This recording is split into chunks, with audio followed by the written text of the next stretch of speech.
观众朋友好，这里是大时局，我是袁成。先别眨眼，娃哈哈的长公主宗馥莉被带走了，不是传闻八卦，是多个渠道同时在传，还带走了30多名高层，总部一度通信中断，业务停摆。更离奇的是，3天前他的影子执行长杨学峰刚被立案，管供应链、管生产，手里还握着一串关键公司的实控权。这个时间点像不像在抽梯子？同一时间，另外一头也炸了。恒大许家印的77亿美元离岸信托被香港高院直接穿透。一句话，逃得出国境，逃不出体制。把两件事叠在一起，你还看到一个更残酷的现实：民企不再是民间的财富，而是政权的资源。国内锁喉，海外穿透，双线同推。今天我们把这台机器怎么运转，为什么现在开到最大，讲清楚。台湾自由时报10月6号引述多方消息报道，中国食品饮料巨头娃哈哈集团董事长宗馥莉以及公司30多名高层管理人员已经被中共当局带走调查。虽然这个消息还没有获得官方证实，但是在公司内部以及经销商圈已经广泛流传。多个独立消息来源指出，娃哈哈总部气氛紧张，高层通信中断，部分业务陷入停摆。网络传闻显示，娃哈哈内部管理层和经销商普遍认为这只是行动的开端，接下来将有更多指控和追查浮出水面。这场行动的真正目标可能直指宗馥莉本人。就在宗馥莉被带走的消息传出前的10月3号，大陆媒体财新网披露，娃哈哈核心高层宗馥莉最倚重的心腹严学峰已经被杭州市上城区纪律检查委员会立案审查，理由是涉嫌违纪。立案通知同时送达娃哈哈集团党委，明确要求未经纪检委批准，不得批准严学峰出国、辞职、晋升或退休。严学峰的重要性远超普通高管。早在2007年，宗馥莉出掌鸿盛饮料集团时，他便已追随左右。此后10多年间，严学峰从一名技术干部升到生产中心总监，全面掌控娃哈哈的供应链和生产板块。据工商资料显示，他在与娃哈哈相关的近190家企业中担任监事，同时兼任鸿盛饮料集团有限公司的生产中心总监，被内部员工称为宗馥莉的影子执行长。宗馥莉接班后，推动所谓鸿盛化改革，核心目标是把娃哈哈的高利润业务和资金流逐步转移出国资持股的母公司体系，纳入他全资控制的鸿盛系企业网络。而这一系列转移操作的实际操盘人正是严学峰。娃哈哈集团创办人宗庆后在2024年去世，由独生女宗馥莉接班。在娃哈哈集团股权结构中，杭州市上城区国资局持有46%，宗馥莉继承29.4%，其余24.6%为职工持股会所有。宗馥莉接班后，先后关闭18家工厂，替换13名核心主管，并计划将387件娃哈哈商标转入个人控股的娃哈哈食品有限公司，估值高达911亿元人民币。这项转让既没有报国资委，也没有公开竞价或审批，被视为典型的国有资产流失行为。这个隐蔽的做法在宗庆后时代并没有曝光，也没有引起关注。但在宗庆后去世后，他有多名情妇和私生子的丑闻被曝光，而且多个私生子和宗馥莉争夺遗产，并且通过香港法院把这些问题公诸于众。娃哈哈集团内部矛盾及利益争夺也随之迅速发酵。接下来是工商时间，我们很多人为了保护牙齿，天天刷牙2-3次。可是眼睛的保养更重要，因为牙掉了还能植牙补救，视力真伤了就麻烦了。从早到晚盯屏6到8个小时，感觉干涩、酸胀、畏光、眼压紧绷，你是不是也这样呢？我劝大家，眼睛越早护理越好，越省心。推荐给大家一个小东西，一个非常好用的冷敷眼贴，贴上去大概3分钟，我就明显感觉眼睛放松下来了。这个眼贴里面有3种植物萃取成分，贴上去清清凉凉的，可以帮你缓解蓝光带来的压力，维持泪膜滋润。有86%的人反馈使用后更放松、更滋润。那么怎么用更到位呢？如果你是日常保养，可以每周2到3次，给眼睛做个小 SPA。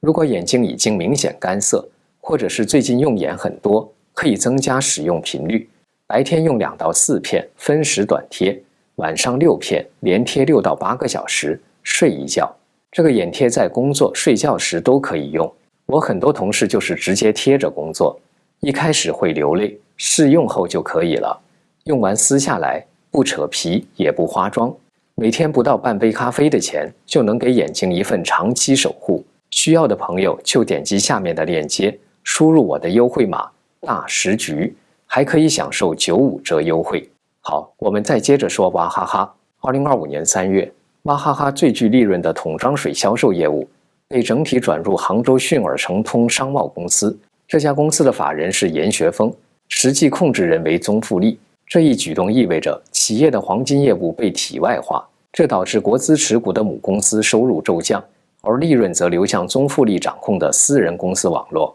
此举直接触怒了杭州市国资局，也被外界视为此次调查的导火索。这次调查是国资股东对宗馥莉大规模调整业务的明确警告，标志着娃哈哈内部的利益博弈已经从暗流涌动转向公开交锋。2025年6月，杭州市上城区成立专项调查组，重点审查娃哈哈近年利润转移、商标变更及分红问题。9月，中共国资委发布指令，要求全国清查过去30年国企改革中的资产流失情况，追溯期首先延伸到1990年代。娃哈哈案因此成为这场追捕式清算的样板。所谓混合所有制，本是90年代国企改革的产物。当时国资委默许地方企业引入私人资本以维持生存，分红暂缓，股权转让未清。但如今在财政压力下，这些暧昧的安排全被重新定义为违规，让那些当年被允许挣的钱如今交回国库。娃哈哈的动荡表面上是企业内部治理危机，实际上却是中共对民营资本重新定义所有权的标志事件。宗馥莉想让企业去国资化，触动了政权最敏感的神经，谁才是财富真正的主人？娃哈哈事件不仅是一场权力清算，更是一场制度性再收割的试验。当纪检和国资委联手出手，当混合所有制的模糊空间被彻底清零，民营企业的市场自主权也随之终结。在中共体制下，民企一旦触及国资的边界，就等于触碰政权的红线，而红线之外，只有被没收的命运。如果说宗馥莉事件揭示了中共在国内收回企业控制权的手段，那么许家印的遭遇则展现出这场清算行动在全球范围的延伸和升级。2025年9月16号，香港高等法院对恒大集团创办人许家印作出历史性判决，冻结其名下与控制实体在全球范围内的资产，总额超过77亿美元，并首次把他通过离岸信托持有的财富纳入接管范围。这项判决被视为中共对民企前所未有的穿透式打击，它不仅击碎了中国富豪阶层长期以来对海外信托安全的幻想，也意味着民营资本的海外避风港正式失效。法院裁定，许家印在恒大财务危机爆发前后，把大量的个人资产转入离岸信托，属于典型的欺诈性转移行为，因此信托隔离失效，底层资产被纳入清盘人接管范围。冻结资产包括香港、伦敦、洛杉矶多处豪宅、Event 号和 Evergrande No.1 号游艇、2辆劳斯莱斯幻影、1架 Gulfstream G450和2架空客私人飞机、多家离岸公司股权和银行账户。法律层面上，这是香港法院首次直接执行境外信托资产；政治层面上，它等于为北京提供了一个跨境收割的合法通道。过去10年，中国富豪习惯通过离岸信托、BVI 公司和家族基金会转移资产，并以国内赚钱、海外存钱的模式对冲政治风险。但许家印案的结果说明，这条安全通道正在被逐步封住。所谓的穿透，不仅是法律上的资产追讨，更是一种政治宣示。即使逃到境外，党国仍有办法让你交出财富。在中共财政极度吃紧、地方债务暴雷、中央税源枯竭的背景下，对富豪和民企的意向追资正在制度化。境内靠纪检、税务和国资委，境外则借助香港法庭、跨境清盘和国际司法合作。宗馥莉和许家印，一个在国内被纪检所喉，一个在海外被法律穿透，这是同一套权力机器的2个端口。宗馥莉和许家印只是这场体制收割的2个样本。事实上，在过去8年，中国几乎所有曾经代表民营经济黄金时代的名字都已经被重新改写。曾以买遍全球闻名的王健林的万达，自2017年起，在外汇审查和去杠杆政策夹击下，王健林被迫抛售海外资产超过100亿美元，包括伦敦、洛杉矶和芝加哥的地产项目。到了2025年，房地产被定义为非主业，万达商业最终被地方国资平台间接控股。更令人震惊的是，万达如今背负着巨额债务和流动性压力，截止到2025年中，总负债已经达到约2009亿元人民币左右。从中国首富到中国首富，王健林的企业已经瘦身为国企附庸。马云的阿里巴巴更是经典案例。2020年，蚂蚁集团 IPO 临门叫停，阿里随即遭罚182亿元。此后5年，阿里被拆分为6个独立业务单元。2025年2月，马云现身北京，参加习近平主持的民营企业座谈会，但此时阿里的市值已经蒸发超过5000亿美元。他的亮相不再是企业家的回归，而是象征归顺的仪式。孙大武的大武集团一度被誉为中国农业的良心，2021年全家被捕，2025年农场土地被改为国有经营。包凡的新东方在教育双减之后几乎被拆空，创办人失踪好几个月，最终在2023年现身配合调查。这些事件有一个共通的模板：起步时民企靠政策红利起飞，壮大时国资以风险防控名义介入，危机时体制以违规纠偏为由收割。据欧亚评论网分析，2025年中国债务规模已经达到 GDP 的310%，财政压力迫使政府强化对民间资本的汲取。有评论直言，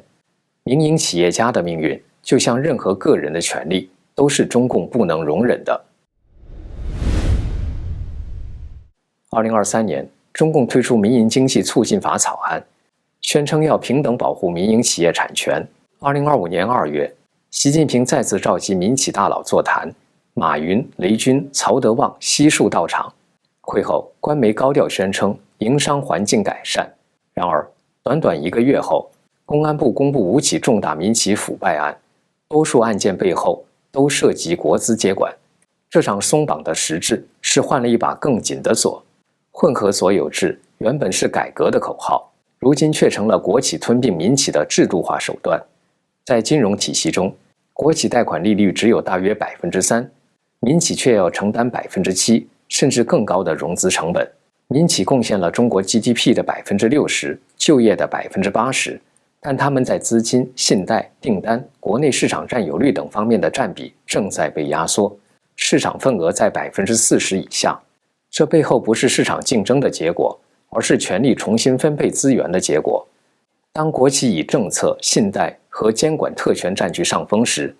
民企的经营环境被逐步压缩。表面上是风险防控，实际上是财富再国有化。历史正在重演。1953年的统购统销剥夺了农民的剩余粮，如今的国有资产法则在收回民企的剩余利润。从粮食到资本，从土地到企业，逻辑始终如一。国家不生产财富，却通过制度把财富重新归入自身掌控，这让底层企业家彻底寒心。根据中国500强企业报告，民营企业营收占比已经降到45%，是15年来最低。2025年上半年，中国企业海外资金转移量上升15%，